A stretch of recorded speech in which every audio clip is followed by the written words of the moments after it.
आम्ही ट्रिपला गेलो आणि कोणता ॲडव्हेंचर केला नाही असं होईल का? तर मग काय आम्ही निघालो ट्रेकसाठी.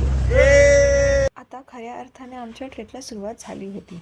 मे महिन्यातही एवढं दाट जंगल आणि हिरवीगार झाडं पाहून आम्ही थक्क झालो होतो. मग काय आम्ही निघालो, हातात काठ्या घेतल्या आणि चालायला सुरुवात केली.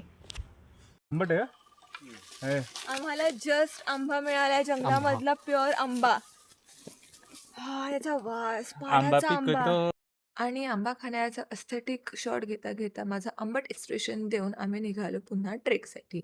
आम्ही वाटेमध्ये पाहिलं मुंग्यांचं घर जे होतं झाडावरती, आणि आमच्यासोबत जे काका होते त्यांनी आम्हाला खूप जास्त गोष्टी शेअर केल्या, की जंगल ॲक्च्युली कसं असतं, किती गोष्टी असतात, नद्या, झाडं, झुडपं, तिथे असलेले सगळे प्राणी, त्यांच्याविषयी इन्फो देत देत, पाणी पीत पीत आम्ही निघालो आमच्या पुढच्या प्रवासासाठी. तासाभराचा खडतर प्रवास करून फायनली आम्ही शेवटपर्यंत येऊन पोहोचलेलो, आणि हा होता शेवटचा टप्पा, जो खूप महत्त्वाचा होता, कारण तिकडे खूप मोठे खडक होते आणि दगडांना पकडून लिटरली आम्हाला उतरायला लागत होतं. बट अगदी मे महिन्यातही एवढा मोठा धबधबा आम्हाला मिळेल असं वाटलं नव्हतं. खूप थंडगार पाणी होतं आणि खूप जास्त मजा आली. So yeah, see you in next blog.